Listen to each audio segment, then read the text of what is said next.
morning everyone. Today we are going to talk about the chapter number 9 of class 10, heredity and evolution.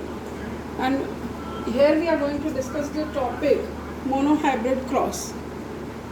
Monohybrid cross, as the name says, mono means one. Experimental breeding cross done for the study of only one character, one trait, which is done for the study of only one trait, is called as the monohybrid cross. Right? In a monohybrid cross, here the trait or the character which we are going to discuss is the height of a pea plant.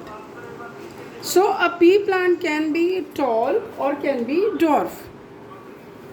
We represent, because it is a monohybrid cross, so only one character we are studying, and that is height of the pea plant. Here capital T is representing the tall plant, is the genetic makeup of the tall plant, and small t is for the recessive plant, or is for the dwarf plant. So we are going to take the pure parents, right? We are going to take the pure parents. So here we are going to take the pure parents. Pure parents means the parents which are true for their character. As we can see here in this case, both are the capital T.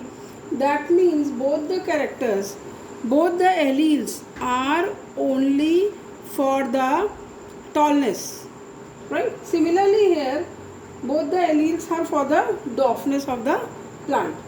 So first we have taken the pure parents. Then there is a process of gamete formation, because it is a sexual reproduction. Cross pollination, first of all, first step is the cross pollination. The pollen grain of the tall plant are dusted on the dwarf plant, right? So the gametes are formed, a copy of each is received in it, a copy of each is received. So we get gametes like this, single copy of the height, and we will arrange it in the Punnett square. And as we can see, it is like capital T, here the gamete for the dwarf plant, and here are the gametes for the tall plant. So whenever we are going to make a cross, then capital T from here and small t from here. Similarly, capital T from here and small t from here. So in F1 generation or in the filial generation, it was very surprising that all the plants which we are getting, they were tall. So Mendel decided to do the self-pollination of the F1 among the F1 individuals, so that he should come to know that what happened with the other character of the other parent, right? So here the self-pollination is done among the F1 plants, and let's suppose this is male from F1, this is the female from F1. Self-pollination, pollen grain of the same flower on the same plant are dusted on the stigma, right, of the same flower on the same plant. So again the gametes are formed, right, capital T likewise, because single copy of each is here. Then after gamete formation, I am again placing it in a Punnett square. So there is no hard and fast rule, we can place it like anyways. Capital T, small t, capital T, small t.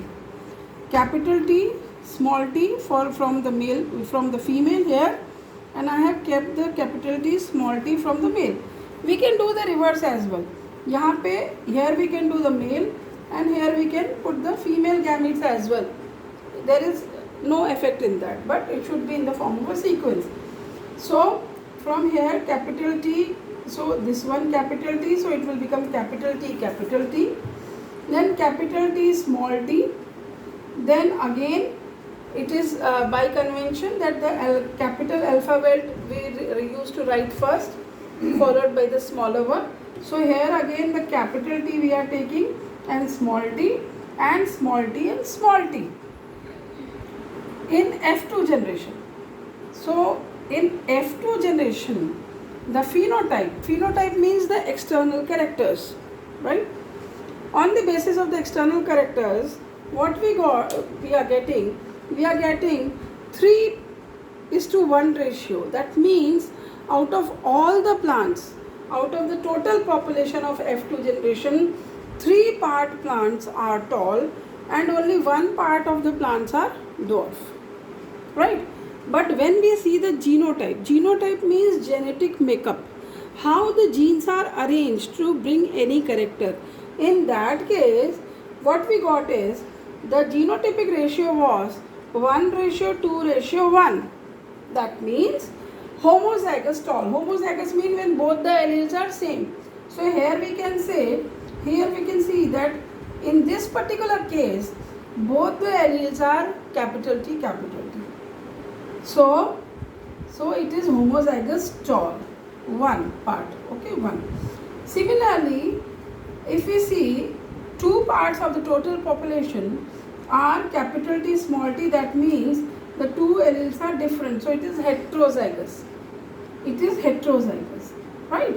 So 2 are heterozygous and 1 is recessive, represented by the small alphabet, and recessive is expressed always in the case of homozygous condition. So we are getting the ratio 1:2:1, right? So with this monohybrid cross, Mendel has concluded that in the presence of the dominant allele, the recessive allele is unable to express itself, and has given us the law of dominance, right? And here in this particular case, in the case of height, the tall character is dominant, whereas dwarf is recessive.